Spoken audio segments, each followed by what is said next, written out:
What if the deepest insights from ancient mystical traditions weren't just, well, ancient? What if they're still relevant? Exactly. What if they resonate in really surprising ways with the bleeding edge of modern science? We're talking about those huge fundamental questions that have, haunted humanity forever. Like, what is reality? Why is there anything at all? Right. Do we really have free will? Yeah. And how does the divine sort of interact with our world? Yeah. These are questions that, like you say, span millennia. Philosophy, theology. And now science. Increasingly. And now science. It's fascinating, really, seeing how different ways of asking questions seem to end up circling similar deep puzzles. Absolutely. And that's exactly what we're diving into today. We've got this stack of material here. It's a collection of articles by a physicist who went on this really unique journey exploring theoretical physics and Jewish mysticism, specifically Kabbalah and Hassidut. And his starting point, as I understand it, is this idea that really profound understanding often pops up right at the intersection of fields that seem totally unrelated. Right. Finding insights in the gaps almost. It sounds like it came from his own experience. Yeah. The author mentions his shock when he first encountered quantum mechanics. You know that famous Niels Bohr quote, "Anyone who is not shocked by quantum theory has not understood it." Yeah, I know the one. It turns your assumptions upside down. Completely. Concepts like the Heisenberg uncertainty principle, the idea you just can't precisely know an electron's position and momentum at the exact same time. It's fundamentally counterintuitive. It just shakes the foundations of how we think the world works on a basic level. Right. It challenges our everyday common sense. And, that's a feeling you might also get when you first wade into some mystical ideas, too. Definitely a similar feeling of encountering something beyond the everyday. So our mission in this deep dive is basically to unpack the core concepts in this material you shared. We want to highlight the most compelling parallels the author draws between these ancient traditions and modern physics. See what emerges, right, when these apparently distant worlds collide. Exactly. What fresh insights pop out. We'll explore this with curiosity, but keeping it grounded in the text. Sounds good. Let's explore how both fields grapple with reality, knowing, that some of the ideas are going to challenge our most basic assumptions. Okay, so let's jump in with maybe the biggest question of all. Why is there something rather than nothing? Right. And in Kabbala and Hassidut, the material explains this isn't seen as some random cosmic oops. What an accident. No. Yeah. It's rooted in this idea that the divine, that God desired a dwelling below. It's an expression of God's will for creation to exist. So creation from nothingness. Creatio ex nihilo. Yes. But the nuance here is really critical. It's not creation from an absolute literal emptiness, like a vacuum in the old sense. It's reality stemming from God himself. The nothingness is relative to creation. From God's perspective, there wasn't an absence to begin with. And the physics parallel drawn here is, well, it's pretty striking. Classically, we thought of empty space as just empty. Yeah. A void. Exactly. Just nothing there. But quantum field theory completely flipped that on its head. How so? The quantum vacuum, it turns out, isn't empty at all. It's like a hive of activity. It's seething with virtual particles and antiparticles that are constantly popping into existence and then annihilating each other in fractions of a second. Wow. So it's incredibly energetic. Highly energetic, yes. And from this vibrant, fluctuating quantum nothingness, which is really far from empty, stable particles and fields, can, under the right conditions, actually emerge. So reality at the quantum level seems to emerge from something that looks like nothing in the classical sense, but is actually this incredibly dynamic state. It really resonates with that mystical idea, doesn't it? Yeah. Reality stemming from something we can't easily perceive or define in our usual terms, the infinite divine. It provides a scientific framework where this seemingly impossible idea of something from nothing finds a kind of parallel, maybe a different kind of manifestation in the physical world. Okay, let's layer in another big physics concept, entropy, the second law of thermodynamics. That classic idea that in a closed system, randomness, disorder, entropy can only increase. Right. Think of a tidy room naturally getting messy over time if you just leave it. Or a broken cup versus a whole one. The scattered pieces are the high entropy state. Exactly. That's true for closed systems, but, our universe and lots of systems within it are open systems. They exchange energy and matter with their surroundings. Right. And this is where the work of Ilya Prigogine, the Nobel laureate, becomes really relevant. He studied open systems far from equilibrium. And what does he find? In these systems, order can spontaneously emerge. Think of life itself. But it does so by generating and essentially exporting even more disorder, more entropy into the environment. It's what's called a dissipative process. Like in burning wood. You take the ordered chemical energy in the wood and convert it into less ordered heat, smoke, ash. You create a local pocket of relative order, like the flame, but you increase the overall disorder of the universe significantly more. Makes sense. And the material points out that in these open systems, you can reach something called a bifurcation point. Yes, a critical threshold, a point where even small fluctuations, small disturbances can suddenly push the system into a completely new, often more complex, stable state. It's like a tipping point. And the author connects this to the Maharaja of Prague centuries ago. He spoke of a parallel idea, but in a spiritual context.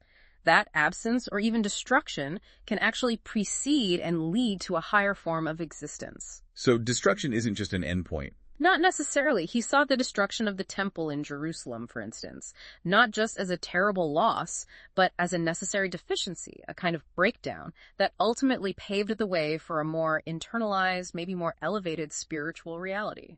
That feels very much like that bifurcation point concept, doesn't it? Through a moment of breakdown or deficiency, a new, maybe higher reality can emerge. The parallel is quite thought-provoking. It really is. And it brings us to the different ways the material talks about knowing truth.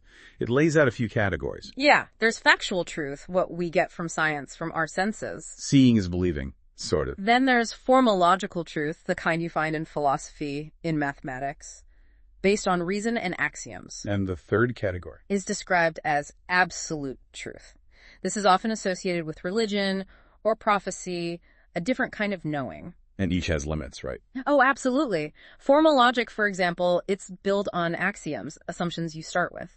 And Gödel's incompleteness theorems famously showed that even within a consistent mathematical system, there will always be true statements that you simply can't prove from within that system. Logic has inherent boundaries. And science, based on observation, also has limits.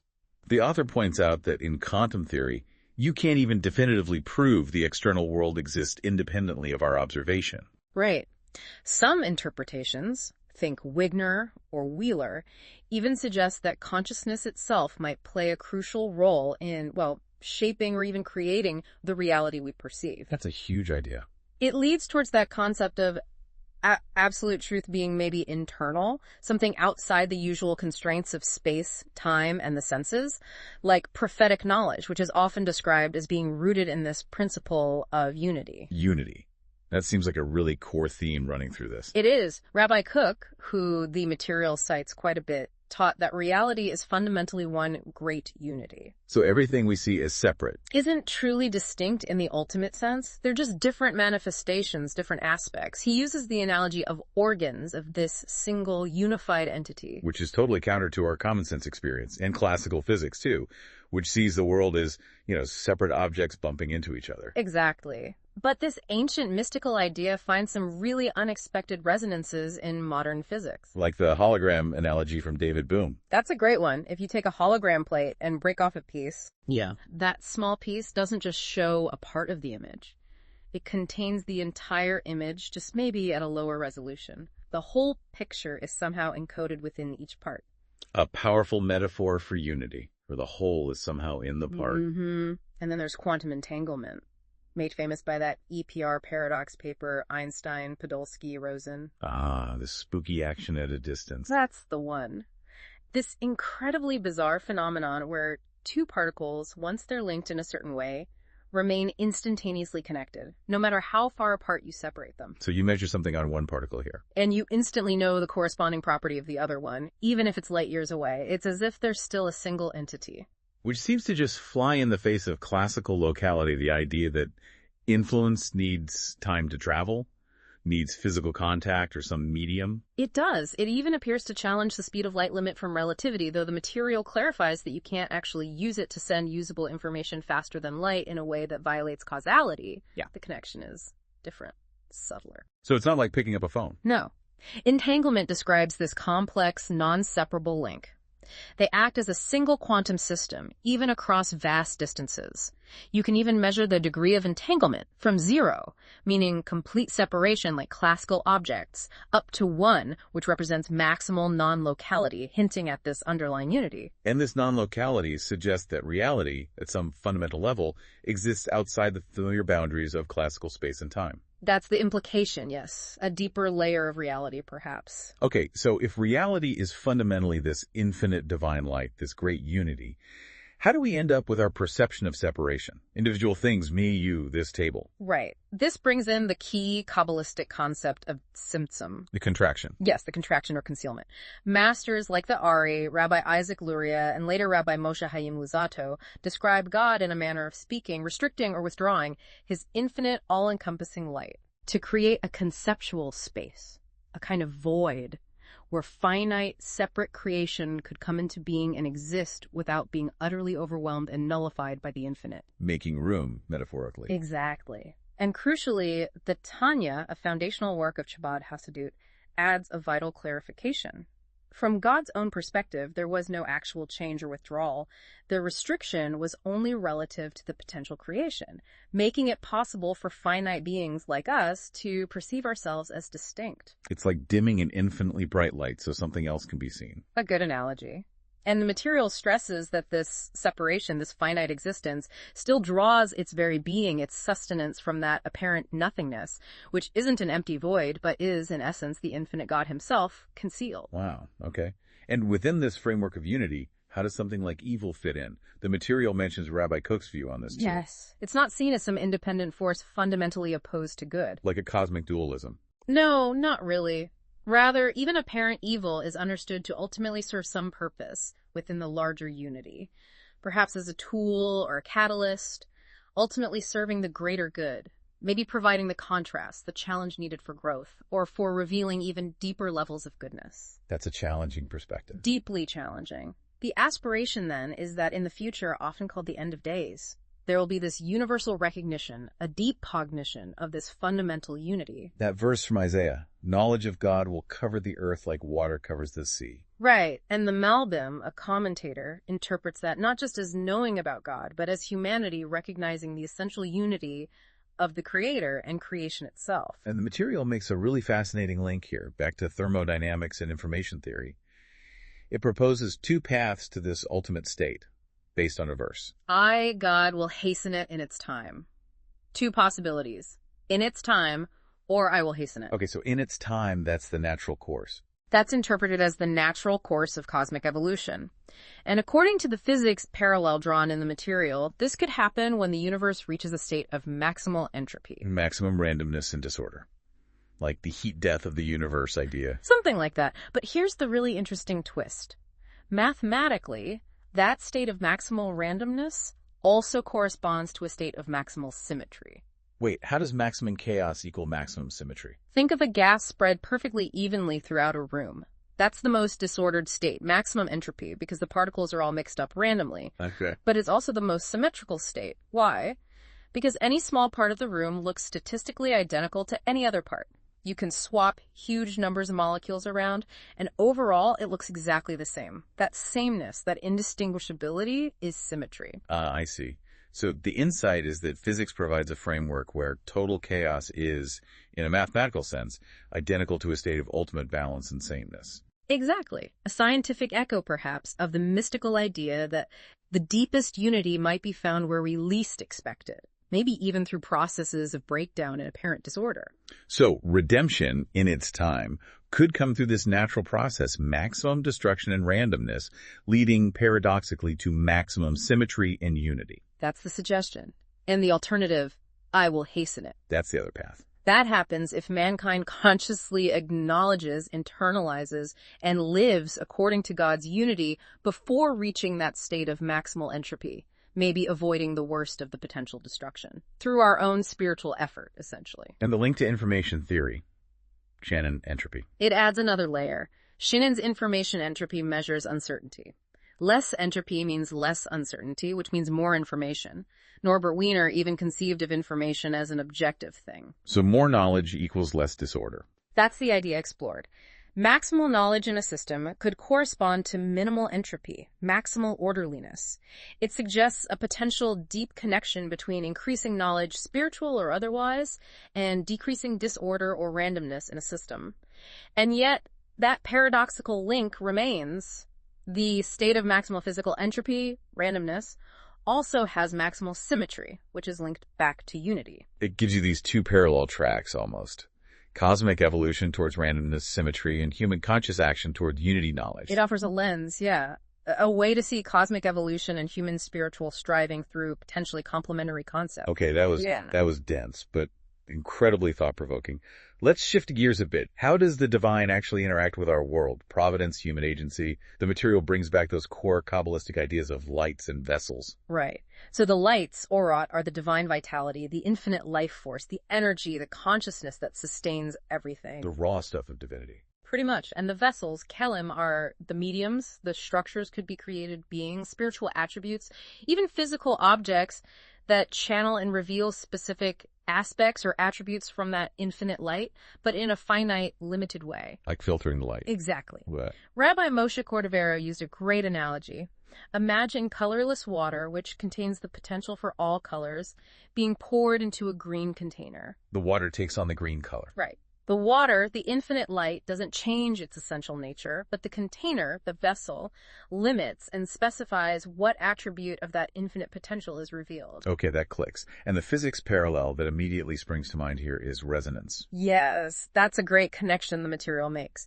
In physics, resonance happens when an external exciter, let's call it the light, interacts with an object, the vessel, at that object's specific natural frequency, its self-frequency. And it causes the object to vibrate strongly, absorbing energy. Precisely. It causes amplified oscillation, efficient energy transfer. Think about tuning an old analog radio. The air is filled with radio waves, that's the universal light, carrying countless frequencies, countless stations. Your radio set, the vessel, has circuitry designed to have a specific self-frequency that you can adjust with the tuning knob. So when you tune it, when you match the radio's internal frequency to the frequency of the broadcast station you want to hear, the radio resonates with and receives that specific signal from the universal soup of waves. It amplifies it so you can hear it. The vessel, through its structure and tuning, determines which frequency from the universal potential gets received and made manifest. That's a really elegant analogy for lights and vessels. The vessel determines what aspect of the infinite light it can receive. And there's another profound physics parallel drawn from quantum theory itself, the observer effect. The idea that just looking at something changes it. In essence, yes. It relates to superposition, the idea that a quantum particle, like an electron, can exist in multiple possible states or locations at the same time. Until you measure it. Until you observe or measure it. At that point, its wave function collapses and it settles into just one single definite state. And some physicists took this even further. Right. Physicists like Eugene Wigner and later John Wheeler proposed something even more radical. That it's specifically the conscious observer, maybe even one possessing free will, that is essential for collapsing these quantum possibilities. Effectively, the conscious observer plays a role in bringing definite physical reality into being out of the quantum fog of possibilities. Wheeler's famous line, "No phenomenon is a real phenomenon until it is an observed phenomenon." Exactly. And the material connects this directly to the mystical idea that man, the vessel, isn't just a passive bucket. He needs to be a vessel to actively receive and contain in order for the divine light to become manifest in the world. Reminds me of that quote from Steiner, something like, "Man's happiness comes not from the world, but through himself." Precisely. Through his internal state, his capacity to be a receptive and conscious vessel, it suggests our internal state, our ability to observe and act, isn't separate from reality, but somehow fundamentally integral to its unfolding. This seems to tie into those two aspects of divine revelation discussed in mysticism, especially the Zohar, the encompassing light and the filling light. Yes, or Solev and or Mimele. The encompassing light, Solev, is seen as transcendental, non-local, beyond our direct perception. It pervades all worlds sort of from the outside or from above. Like an overarching presence. Right. And the filling light, Mimele, is immanent. It's clothed within creation, within the details of the world, accessible and perceived through the natural order and specific events. Maimonides touched on something similar, speaking of God being separate from the world, yet simultaneously ruling within the world. And the non-local nature of quantum entanglement. The material likens that to the encompassing light. That connection existing outside of normal space and time resonates with this transcendental aspect of divinity.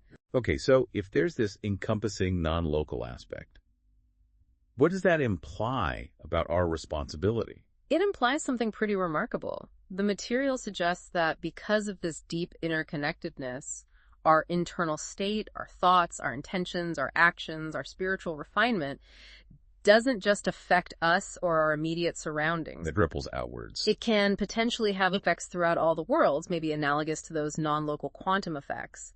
It suggests that changing the world starts with self-work, with refining our own vessel. To draw that encompassing transcendental light into our own reality. Exactly, to make the non-local potential manifest in our local world, turning the potential into the actual through our own refinement. Okay, let's tackle divine providence directly now. The material lays out a few different perspectives on how it works. Yeah, the first is sort of a top-down view. Yeah. General providence. God sets up the universe with deterministic natural laws, and things run according to those laws, like winding up a clock. Standard cause and effect. Pretty much. Then there's a view often associated with Maimonides that's more bottom-up, flowing from man to God, in a sense. How does that work? Individual providence, the degree to which God intervenes or guides a specific person, depends on that person's level of awareness of God, their self-perfection, especially their intellectual connection. Higher awareness means more direct, individual providence, conceived as an intellectual influx from the divine. So the more you develop yourself spiritually and intellectually, the more attentive providence you receive. That's the idea in that view.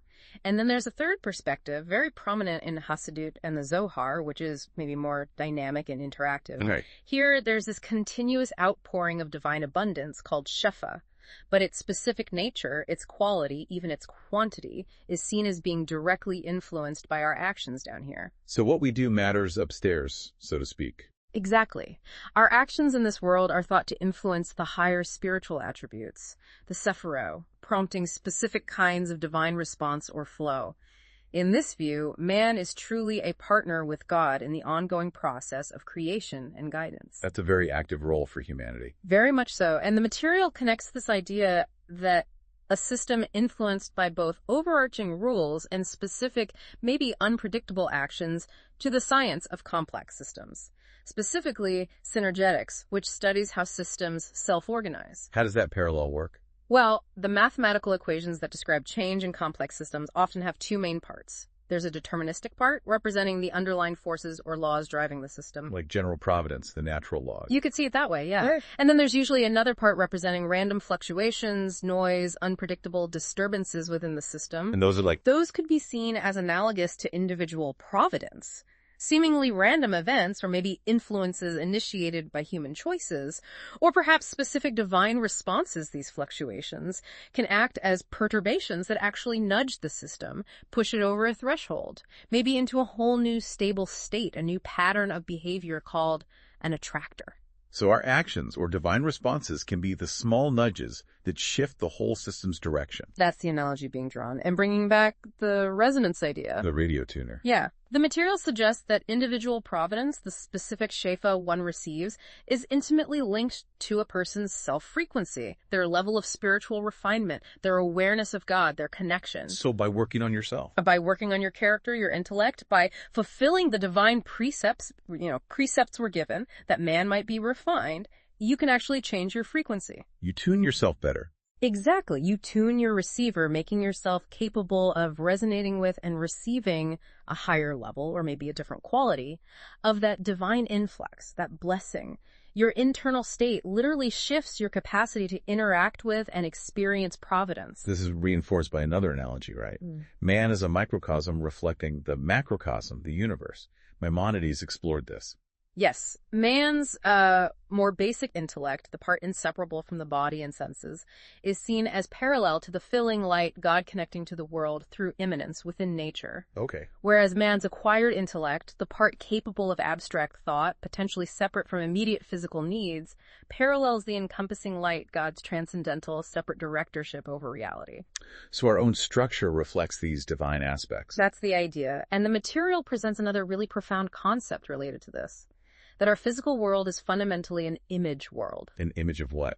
A projection or reflection of the true underlying divine reality, which is considered the only ultimately real existence. It's pictured as a chain of worlds, with each lower world being an image or shadow of the one above it. Like Plato's cave almost, but more dynamic. Perhaps, but because of this deep, inherent reflective link between the worlds, our actions, and crucially, our intentions down here in this image world don't just stay here. They actually influence the true, higher spiritual reality. Providence can be initiated from below. So we can actually affect the real world from the image world. Yes. Our apparent power to change things, to draw down blessing or influence spiritual states, isn't something we possess independently. It's a power inherent in the structure of creation, granted and willed by God, but it's activated by us, by our aligning ourselves, our actions and intentions with that higher reality. That puts a lot of weight on our choices in inner state. It's immense weight. Which brings us to one of the most difficult adages. Whatever the All-Merciful does is for good.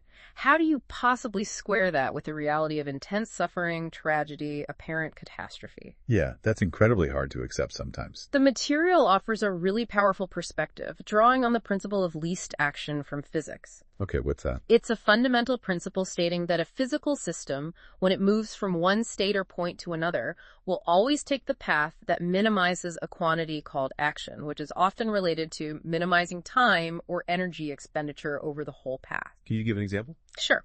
Think of light traveling from air into water. It bends at the surface, right? Refraction. Right. It doesn't take the geometrically shortest path, a straight line. Instead, it takes the path that minimizes the total time taken to get from point A in the air to point B in the water.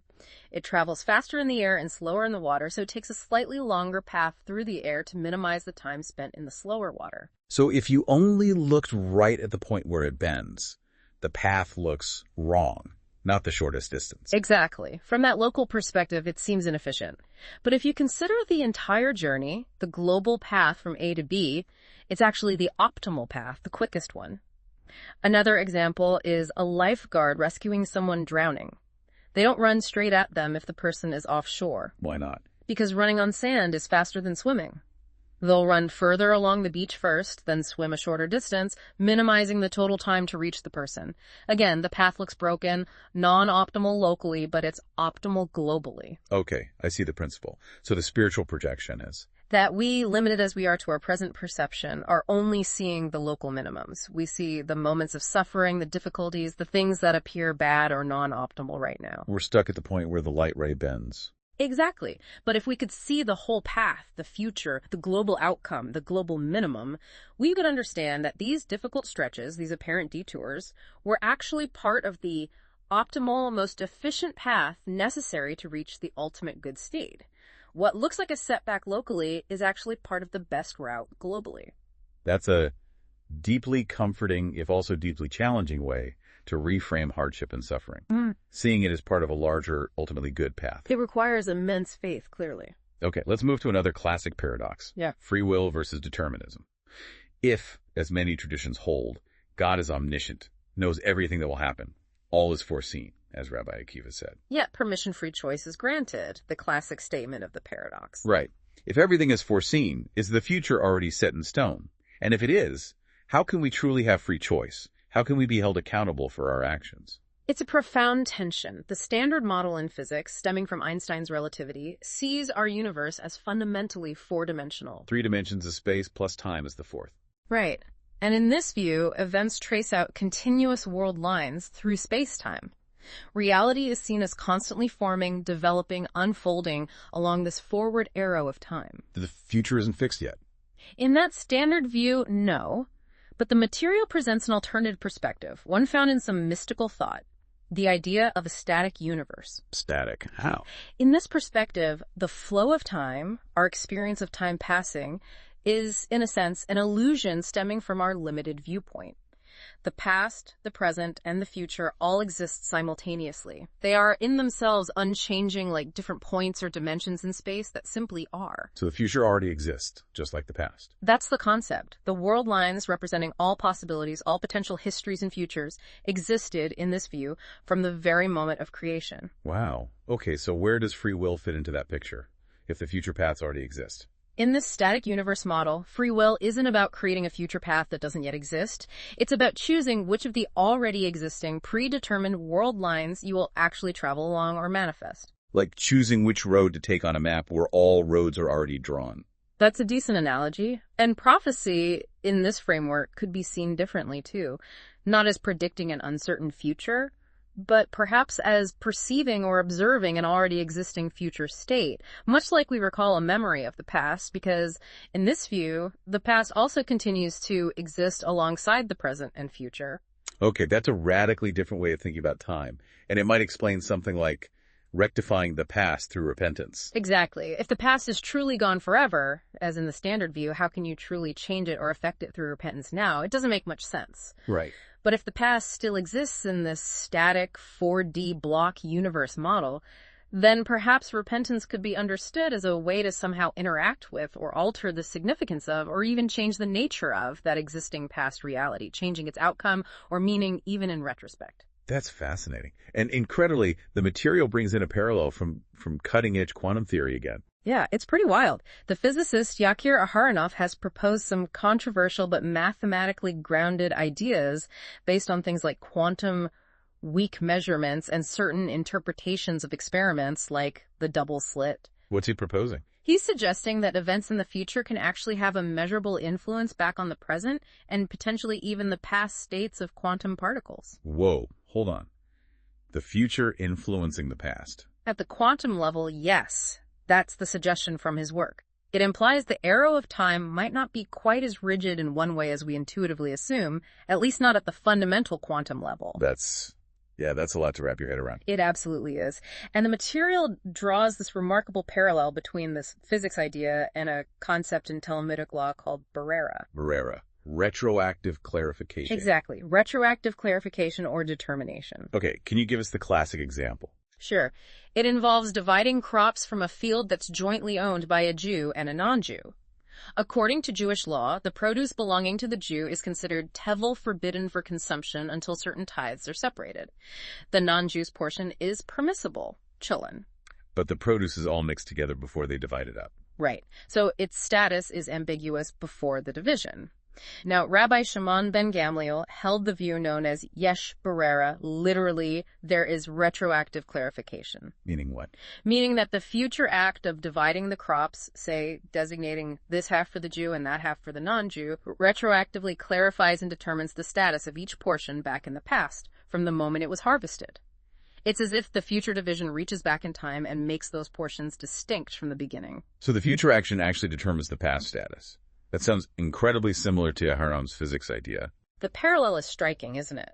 The future event, the division, influences the past state, the status of the produce.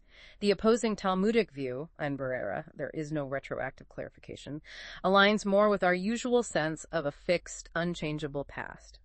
But the accepted legal view, yesh Barrera, resonates strongly with this counterintuitive idea of a past that can be influenced or determined by future events or choices. That connection is just amazing. And it links to another point the material makes, the parallel between quantum theory, where the observer seems to create reality, and halakhic reality, Jewish legal reality, where human decree can, in some cases, literally create reality. How so? Well, take the timing of Jewish festivals. They depend on the declaration of the new month, which traditionally relied on observing the new moon. But even if the astronomical event is objective, the month, and therefore the festival date, only becomes legally binding when it's formally decreed by the authorized human court. So the court's decision makes it real, legally.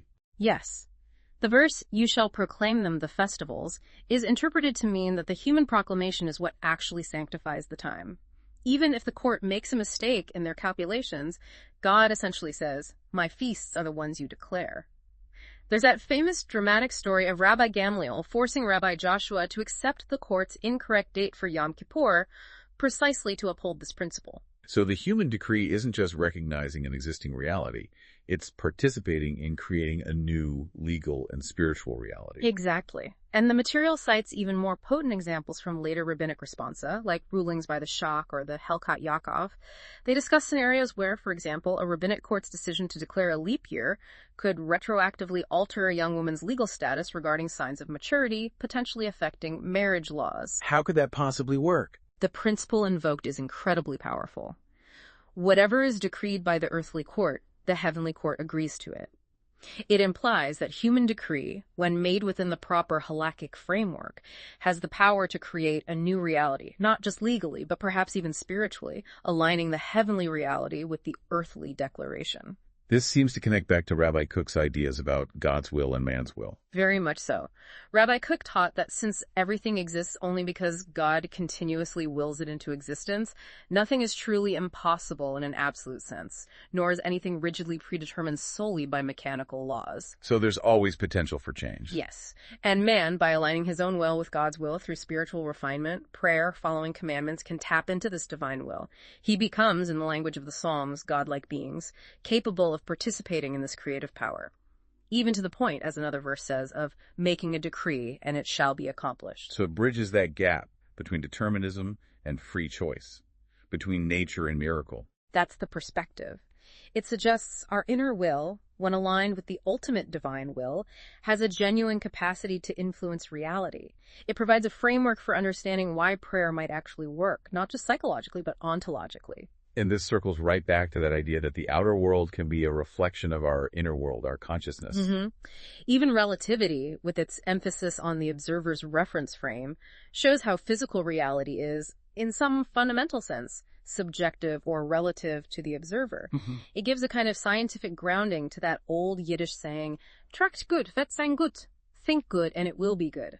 So spiritual work is fundamentally about developing that inner consciousness. Which then has a real impact on the outer reality we perceive and experience. Okay, one more major concept tackled using a physics model. Original sin, the Great Fall. Yes, a core Kabbalistic idea. The teaching is that before the sin of Adam and Eve, humanity experienced reality very differently, perhaps perceiving divine unity more directly, living in a more harmonious state. After the sin, there was this radical shift, a great downfall. The rules of existence seemed to change, leading to the separation, difficulty, mortality, and suffering we experience now. And the material uses catastrophe theory to model this. Yes, which is a branch of mathematics that studies how smooth, continuous changes in underlying conditions or parameters can lead to sudden, sharp, discontinuous jumps or shifts in the behavior of a system. Think of a bridge suddenly buckling under slowly increasing stress. A smooth cause leading to an abrupt effect. Exactly. Yeah. Catastrophe theory shows how a smoothly changing mathematical function, which you could maybe analogize to the underlying unified divine reality, can, when projected onto a lower dimensional space, like our perceived world, create what are called singularity points.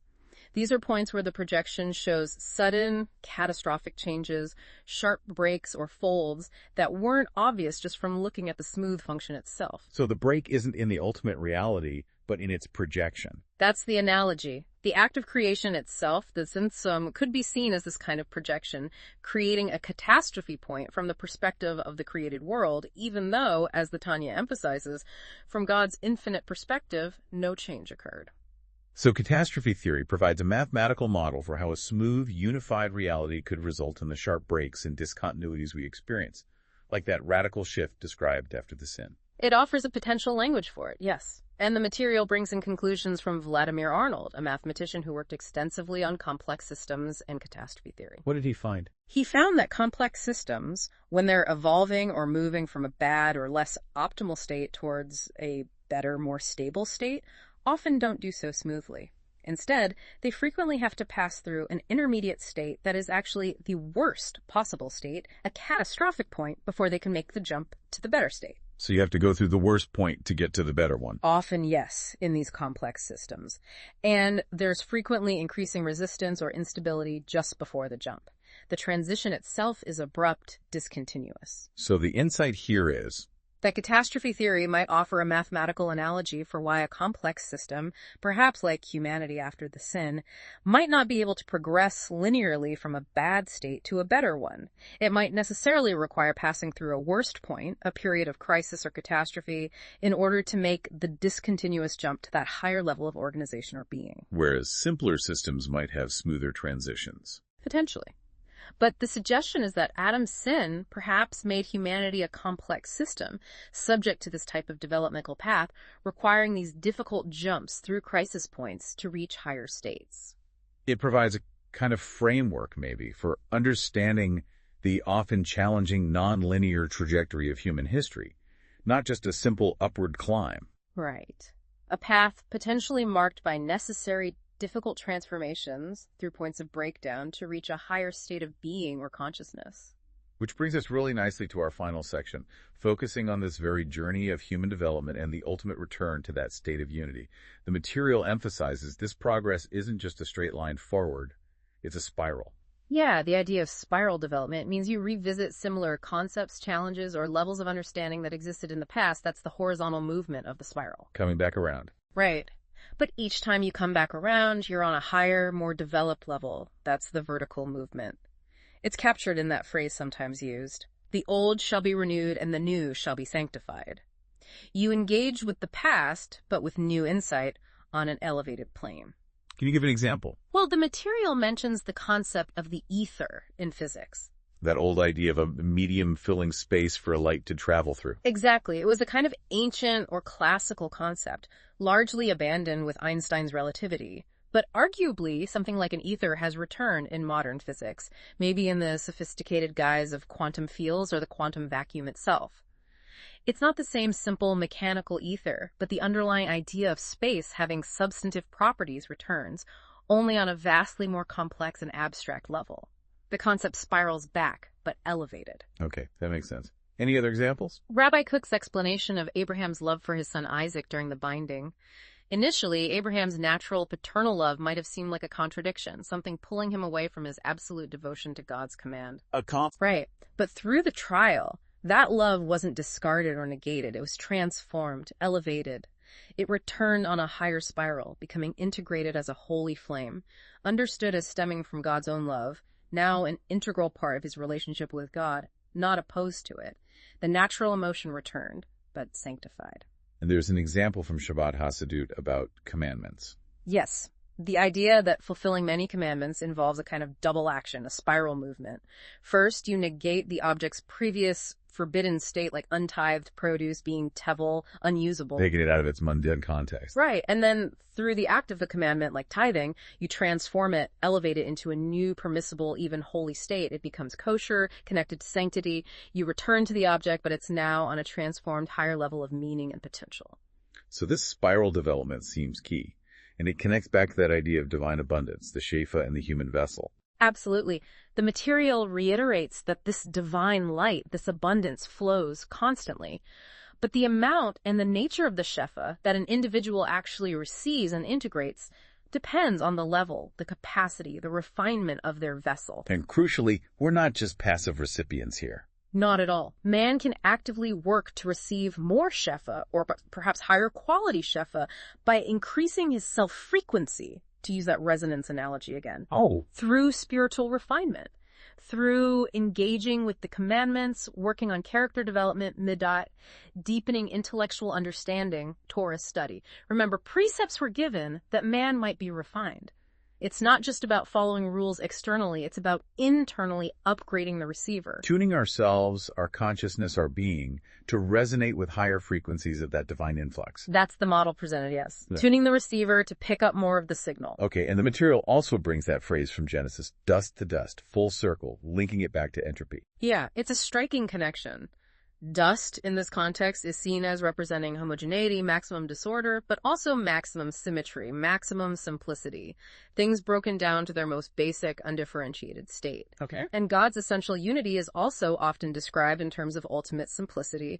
Ein od milvado, there is none besides him, a simple, indivisible unity. Creation, atom, the tzimtzum, these all represent a breaking of that primal symmetry, the introduction of complexity and differentiation. So the world started maybe with minimal entropy, maximal order, reflecting divine intent. And is now, according to the second law, naturally striving towards randomness, towards that state of maximal entropy, returning towards dust. But the end of days, the ultimate return to a state akin to dust, isn't seen just as dissolution or annihilation. No.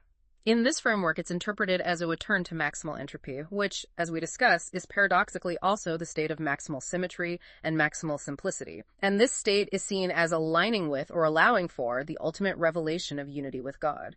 Fulfilling that prophecy again. Knowledge of God as water cover the sea.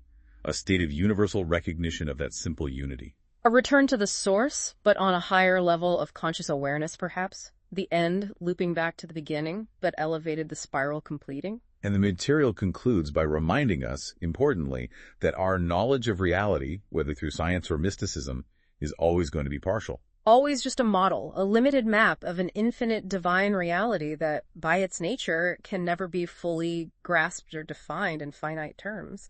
Any definition of divinity leads to apostasy, as Rabbi Cook has cited. You can't put the infinite in a box. So our understanding has to be dynamic. Constantly evolving, hopefully developing as we grow spiritually and intellectually. And the suggestion is that a theory or way of understanding, whether it comes from physics or mysticism, that gets closer to acknowledging the non-locality, the interconnectedness, the unity inherent in the divine, that theory is considered closer to the truth. It reflects more of the 70 facets of the Torah, the idea that truth is multifaceted and reality has many layers. And finally, it loops back one last time to quantum information. Yes, the idea floated by some physicists that quantum information might be this objective fundamental entity, maybe even the primeval matter of the universe itself. Which resonates with the mystical idea of God's Word, or the Torah, being the blueprint or fundament of existence. Exactly.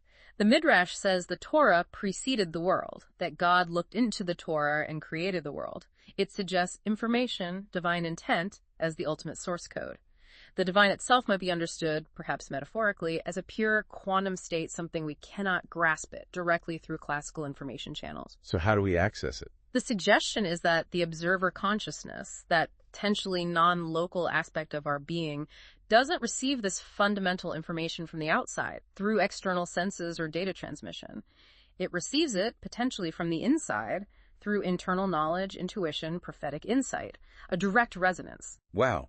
This entire deep dive has been, well, quite a ride, taking us from ancient mysticism to quantum physics and back again. It really shows how these seemingly disparate fields can explore such resonant concepts. Yeah, thinking about creation, unity, consciousness, time, free will, they end up asking startlingly similar questions, even if the languages and methods are vastly different. And the parallels explored in this material creation from a dynamic nothing, entanglement mirroring unity, the observer effect touching on consciousness, creating reality, providence linked to resonance, time's potential flexibility. It's just fascinating. And it's crucial to remember, as the author likely intended, these aren't proofs. It's not saying physics proves Kabbalah or vice versa. Right, it's about resonance, about different frameworks arriving at compatible or analogous ideas. Exactly. And by placing them side by side, like this material encourages, we gain these profound new perspectives. They offer powerful, often really counterintuitive ways to think about existence, about our place in the cosmos, our potential impact. And maybe the most significant takeaway isn't just finding the parallels themselves, but recognizing the importance of the journey of seeking understanding, of developing our consciousness, refining our vessel, raising our self-frequency through that inner work we talked about. That very act of seeking and refining seems to be presented as part of the cosmic process itself. It's how we potentially perceive more of that underlying unity. So here's a final thought, something for you, our listeners, to maybe mull over. If the most advanced physics is hinting at a reality where external existence seems tied to the observer, where particles remain connected instantaneously across impossible distances. And at the same time, ancient wisdom traditions consistently speak of a fundamental unity where our inner state, our thoughts and actions can influence higher realms. What does that convergence truly suggest about the real nature of connection, about the power of consciousness, and about the ultimate significance of our own inner work, our striving for refinement within this great unity that we're apparently all a part of? Something deep to consider.